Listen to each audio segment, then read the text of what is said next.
Waalaikumsalam warahmatullahi wabarakatuh.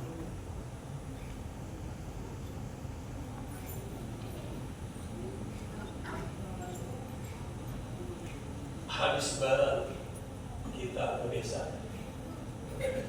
kebiasaan dekat di belakang rumah. Salam jumpa kembali dengan saya Abang Hasan. Tampaknya nyemuk, hatinya lama. Amin. Amin. Alhamdulillah, wassalatu wassalamu ala Rasulillah wa ala alihi wa sahbihi wa mawala ma'an. فقال تعالى في كتابه العزيز وإذا سألك عبادي عني فإني قريب أجيب دعوة الداعي إذا دعان فليستجيبوا لي وليؤمنوا بي لعلهم يرشدون. Ma'asyiral hadirin wal hadirat, ayahanda, bunda serta adik-adik tercinta yang dirahmati Allah, jamaah salat Isya dan salat tarawih Masjid Baitul Jabbar, Perumahan Jati Bening Estate, yang insyaallah kita semuanya senantiasa diberkahi oleh Allah Subhanahu wa taala. Amin. Badan kita dipelihara kesehatannya, amin. Rezeki kita dimudahkan, amin. Semua urusan kita digampangin, amin. Amin ya rabbal alamin. Ayah bunda yang dirahmati Allah, bahwa bahagia merupakan dambaan setiap insan. Maka berbagai macam cara orang mencari bagaimana dirinya bisa bahagia. Ada yang bahagia pakai duit, pergi pagi, pulang sampai larut malam. Kira-kira dapatnya banyak apa kagak? Belum tentu ya. Ada juga yang berupaya dia ingin bahagia kalau punya jabatan yang tinggi. Dia berupaya untuk mencapai jabatan yang dia inginkan dengan berbagai macam cara. Sikut kanan, sikut kiri, yang di bawah yang diinjak. Kalau perlu yang di atas ditarik, Masya Allah. Inginnya apa? Tujuannya tercapai. Ada yang bahagia pengen apa? Pengen popularitas, pengen jadi orang terkenal. Macam-macam lah, supaya viral apa dikerjain. Tapi di Ramadan ini bahagia itu merupakan keharusan, hak yang harus kita terima sebagai umat Rasulullah SAW. Pesan baginda Rasul dalam hadis yang diriwayatkan oleh Imam Muslim, Is-shaim farhatan, orang yang berpuasa dikasih dua kebahagiaan. Farhatun 'inda al-iftar, bahagian pertama saat menjelang berbuka puasa. Kira-kira kita lagi puasa, terus datang waktu maghrib, bagaimana rasanya? Jangan ditahan. Biar katanya hujan mulu, kita haus kagak hilang. Tetap es campur laku, es kelapa laku, gorengan laku. Itu rezeki mau rezeki orang berpuasa luar biasa. Itu bagian fisik. Apalagi ketika berbuka, ada da'watul mustajabah, doa yang sangat luar biasa. Lagi berbuka, kita mohon sama Allah, doa kita pasti dikabul. Makanya luangkan waktu. Yakin nggak kira-kira doa kita dikabul? Yakin nggak Pak? Kudu yakin. Sederhana kalau saya tanya, kira-kira kalau ini tangan saya pukul tembok yang bolong, apa tangan saya hancur? Jawab yang benar. Ini tembok saya pukul pakai tangan saya hancur, apa tembok yang bolong? Tangan yang hancur. Pasti itu. Tapi kalau Bapak tanya prosesnya, setiap hari tembok saya pukulin, sama tangan saya makin kuat. Tembok sekeras apapun makin rapuh. Maka insya Allah 10 tahun bisa bolong. Percaya kagak? Yakin kagak? Jangan kita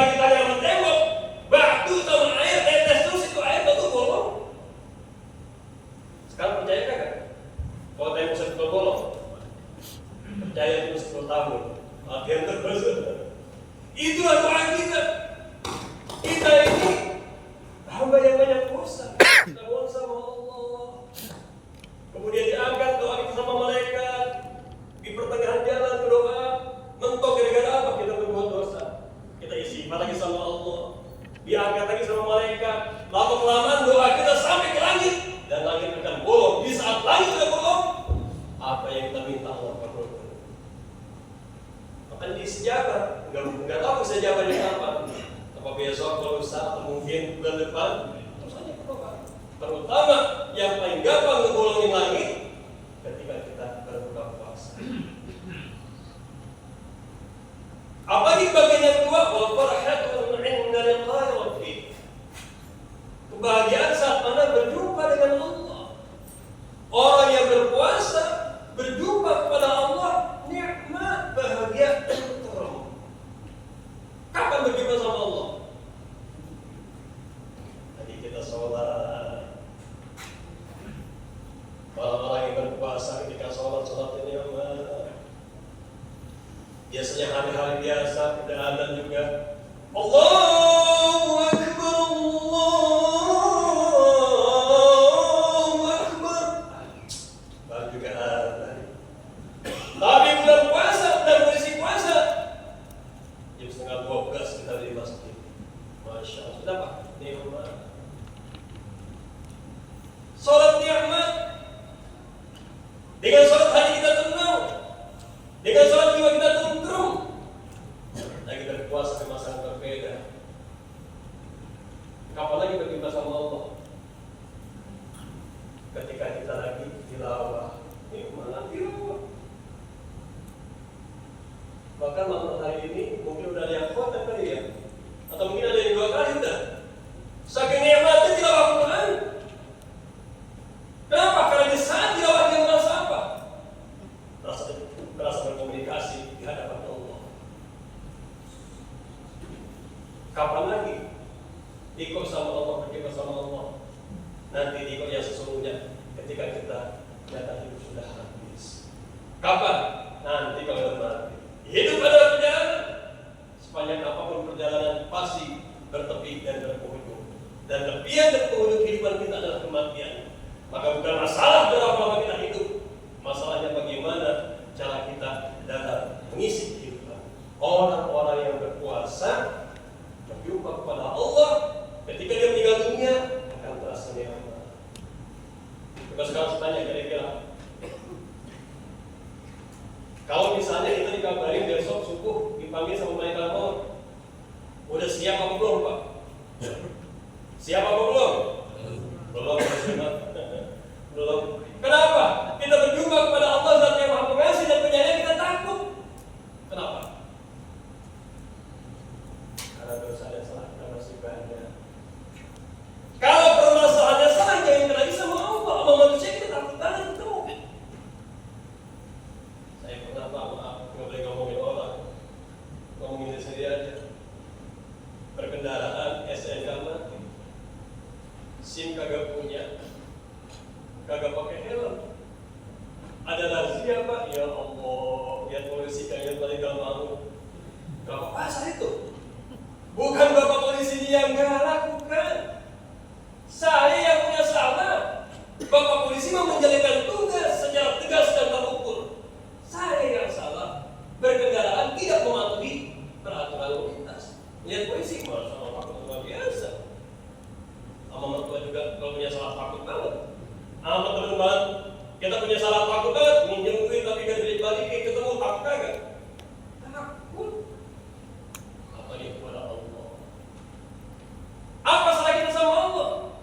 Salah bisa jadi masih ada yang berita Allah yang belum kita taati, atau mungkin masih ada kemaksiatan yang kadang-kadang kecil tapi masih kita nikmati.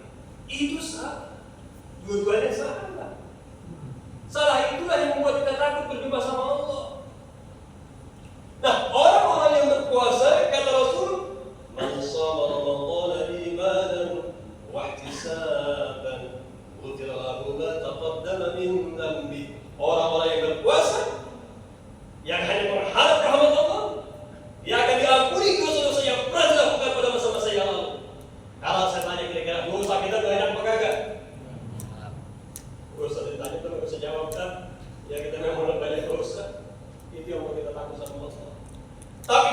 kita berpuasa dengan baik, insya Allah dosa kita sebesar apapun, Allah akan ampuni. Amin. Maka di saat dosa terampuni, kematian terjumpa kepada Allah merupakan sebuah kenikmatan, sebuah kebahagiaan. Allah panggil juga sangat nikmat. Ya ayyatuhan nafsul mutmainnah, irji'i ila rabbiki radiyatan mardiyah, fadkhuli fi ibadi wadkhuli jannati. Amin. Moga-moga kita semuanya husnul khatimah bersama. Ya Allah biha, ya Allah biha, ya Allah bi husnil khatimah, ya Allah biha, ya Allah biha, ya Allah bi husnil khatimah, ya Allah biha, ya Allah biha, ya Allah bi husnil khatimah, ya Allah biha, ya Allah biha, ya Allah bi husnil khatimah. Semoga Allah terima semua amal ibadah kita. Amin. Amin. Allah ampuni sebesar apapun dosa yang telah kita lakukan. Amin. Amin. Menjadikan nanti akhir kita akhir yang terindah dalam keadaan husnul khatimah. Billahi taufiq wal hidayah. Assalamualaikum warahmatullahi wabarakatuh. Waalaikumsalam warahmatullahi